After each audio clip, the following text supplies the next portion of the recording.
and they succeed to return many people to Iraq. And in contrast, there are many people want to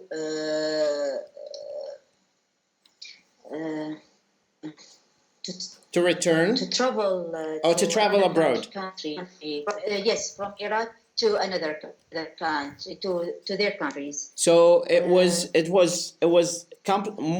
double-edged sword أو مشكلة ذو حدين. double-edged sword يعني كانت مشكلة ذو حدين.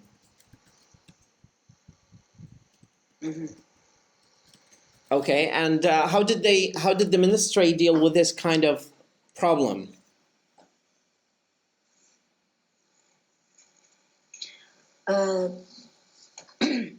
It's the same thing. They made the contacts with their country and with the embassy of their country in Iraq, of course, and they prepared everything. I think the foreign people, I think their embassies in Iraq prepared everything for them. So they had precautions. Yes, to return them. Yes, to return them to their countries. Okay. Now, in terms of your work, what was the major challenge that you had after COVID-19? It seems that most of our conversation is taking place regarding COVID-19 because it is the topic that most of people talk about right now, since the numbers of casualties in Iraq are escalating. The curve hasn't been flattened out yet. The number of people who have shown symptoms is increasing. So that's concerning in and out of itself. And this should require a little bit of precautions and measures by the government. So in terms of your work in your position, what did you find as the most challenging issue here after the crisis of COVID-19? In my country, you mean? No, in your work. In your work. My work? Yes.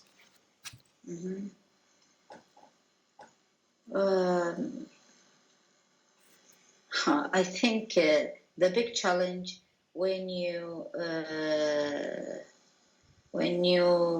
make people understand that the mask is very important. But the people, I think this is the big challenge. Okay. And the big problem, because sometimes you feel you deal with not with people but with rocks. I think that's a good analogy. يعني هنا تمثيل أو تشبيه. That's a good analogy that you used when you're talking about rocks. Since this is something that most of us have been facing, that the world has gone so much advanced that that you need to always understand that if you are not in the same level of thinking of the world, you may die. You need to understand that the world has become so much complicated right now than 10 or 15 or 20 years ago. And because of this complexity, people need to understand that they have to go up to the level of facing this complexity. Otherwise, they will go with the tide. They will die. And this is not the major problem. Do you know what the major problem is? The kind of mentality, the kind of stupidity that they have will cause doctors and pharmacists to die as well. So it's a big challenge. It's a big challenge, actually. Now, We have talked about the crisis at work. Let's shift to talk about your study at the university. How has your study been going so far? Mhm. First, I was very enjoy with this new experience.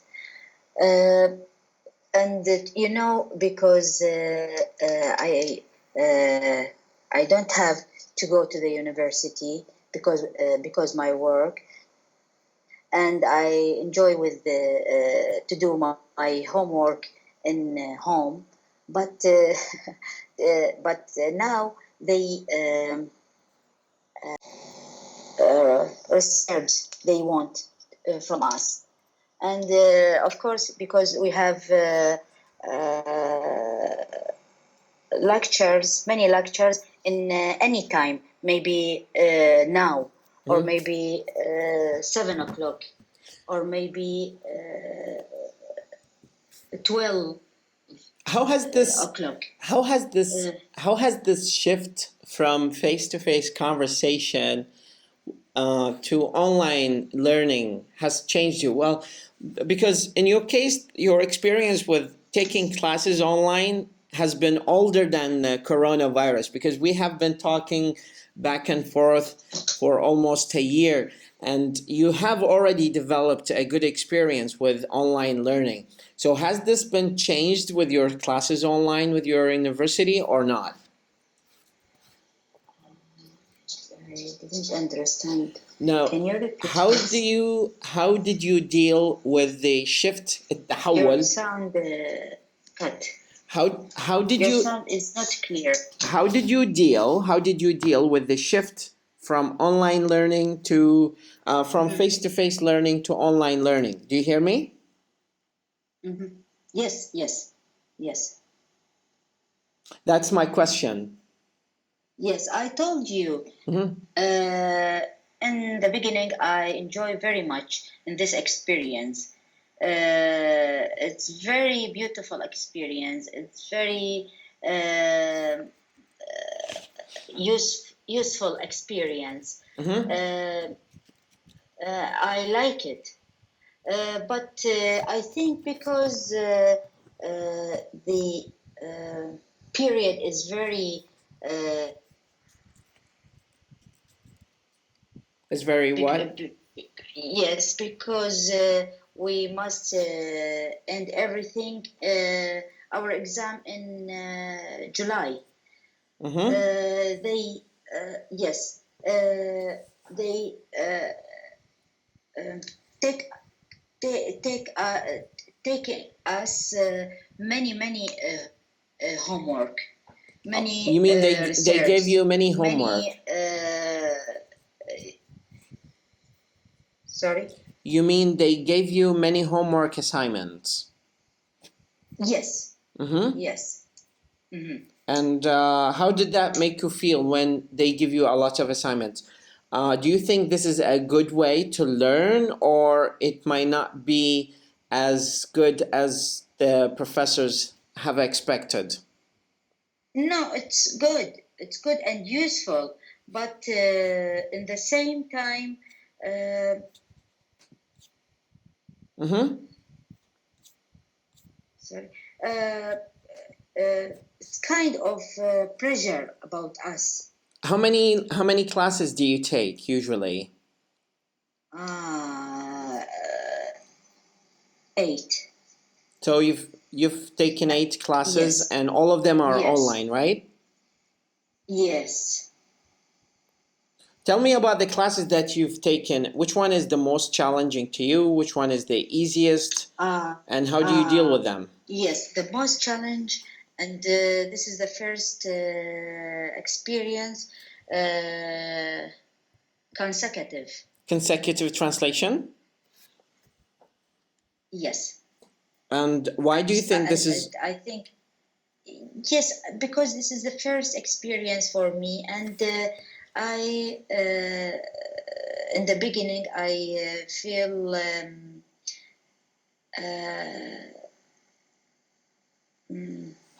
I think it's in the beginning it's hard to me, but now when I make many when I made many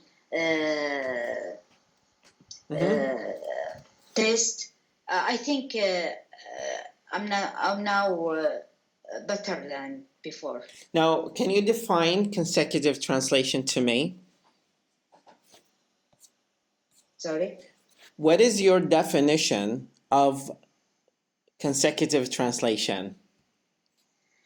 Consecutive, it's mean when you talk some sentences and stop to talk, and then I translate your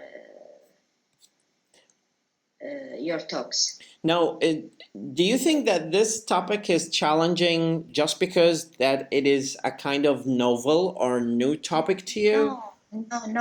No, but because this is the first experience, in the beginning, the teacher sent to us videos,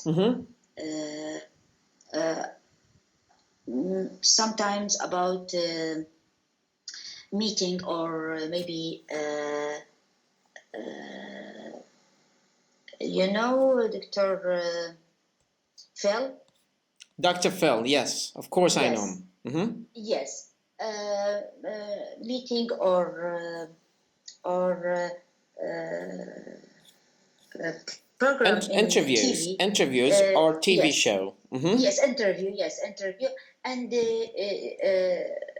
she want to translate this interview. Okay, now when yes, let me focus here on this topic, if you like. When you do the translation, do you do a word by word translation or meaning by meaning translation? How do you go about translating here when you do the consecutive translation? In the first test, I didn't understand what she want. I give her the summary of the slide that she want to translate it. She gave me 3 from 10. She gave you 3 points out of 10. Yes, 3 points. Why? But, and then she told me, no, I must translate everything in the interview. Now, when you do the translation in the interview, do you change the meaning or you preserve the meaning in its original shape? No, I translate it to Arabic. I know, but when you translate that to Arabic, like for example, Sundus, here when we talk about translation, it is very risky major. So when you say put yourself in my shoes, now how do you translate that to an ambassador? No, of course I know how to translate it. How do you translate that? Not give her the same words.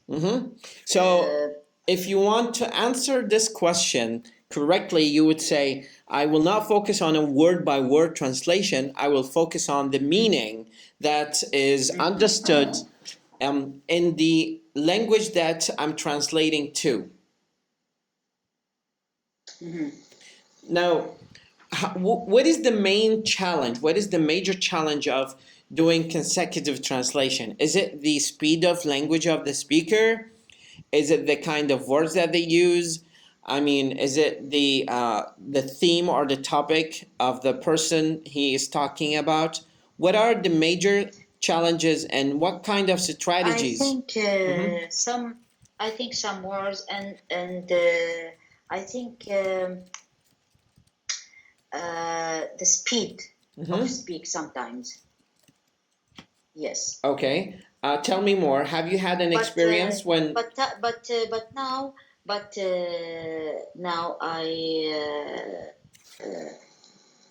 every day I take 10 or maybe 15 minutes to hear some videos. What kind of videos? Interviews. What kind of videos do you hear? There is a site on YouTube. TEDx? I think the embassy of United States made this site. They put interview or someone famous talk about anything, and they cut their sentences, their speech, and I think they want to help us how to translate. Okay. It's very useful. What makes you passionate about translation? Usually, why do you choose to be a translator or to study translation? What kind of passion do you have for this major that made you decide that the next day I will wake up and I will go to the university to study translation?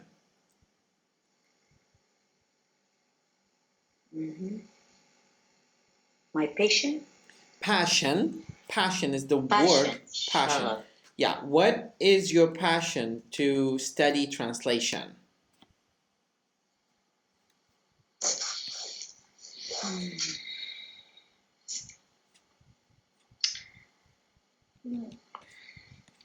You know,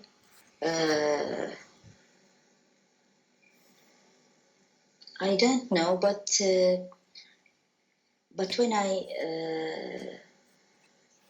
start to study or read any book about translation or about anything related to my study, I feel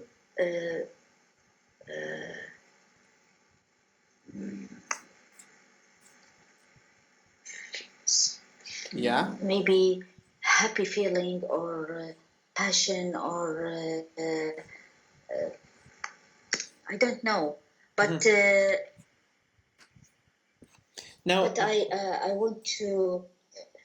Yes. The next question that I have is kind of relevant.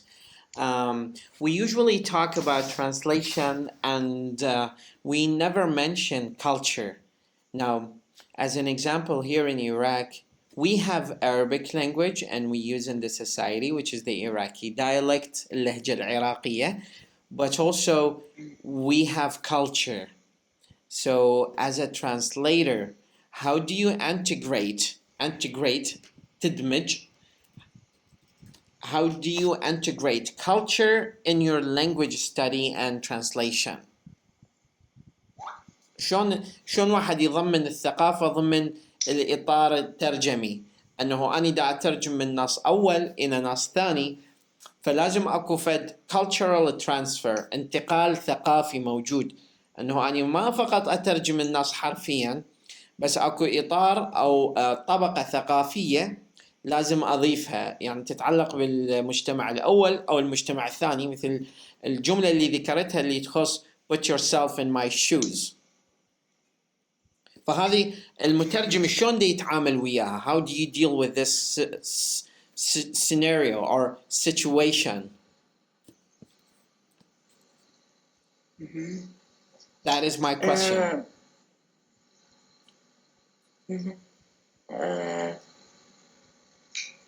I think every section of translate is specialized in some word. Like now we are studying sport translation. there is many words. It's they have meaning different from the Of course. ordinary meaning. Of course. Yes. Okay. I would like to hear some of the examples here. Some example.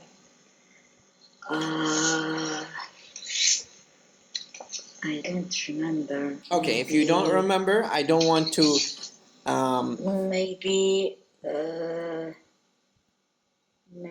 Maybe head. Okay, what does that mean? Word head. Uh-huh. You know what word head, but head. Part of the body. Maybe رأس or something in the beginning, maybe. But in the sport translation, توجه. Oh, okay. And also sometimes Yes. I hear it in some news that the Iraqi prime minister headed a delegation going to the United States, for example. فهنا headed يعني ترأس كفعل يستعمل المعنى مالته بصيغة مختلفة. Yes, but in sport language it's mean توجه. I see that. Yes. I see that. Okay. Now, I know that we haven't met and talked for a long time, and I want to ask you about your English practice. What kind of activities did you do during the time that I was not working with you on your English? I told you I hear every day some videos. Yes. Do you listen to inspirational videos? And if I don't understand any word, I write it and translate it in my copybook. Oh, in your notebook, you mean? Yes, okay. In my notebook. In your notebook, okay, perfect. And you keep a record of these vocabulary because this is how you build up your vocabulary gradually. Of course. Now, the next important question that I have is based on your experience as a student at the College of Translation and Interpretation. Do you think the academic study of English helpful to you to improve your language conversation? And by the way, don't forget, don't give me short answers. Give me a detailed answer based on your experience. So I will give you around 2 to 3 minutes. Is that okay? Okay. Okay. I think the academic study it's important, of course, and it have many useful things like training how to maybe to know many words you didn't know it before, or maybe how to translate not word to word but sentences to sentence. But I think this is not enough. We must make practice to our language. We need to make practice. So, and sorry for this interruption here, because this is something that I truly love to talk and discuss with you in details. How do you do the practice that you don't feel bored of doing? شنو التدريب اللي تسووه بحيث ما يصير عندكم ملل بالاستمرارية والمداومة عليه؟ I think if we are live not in this conditions,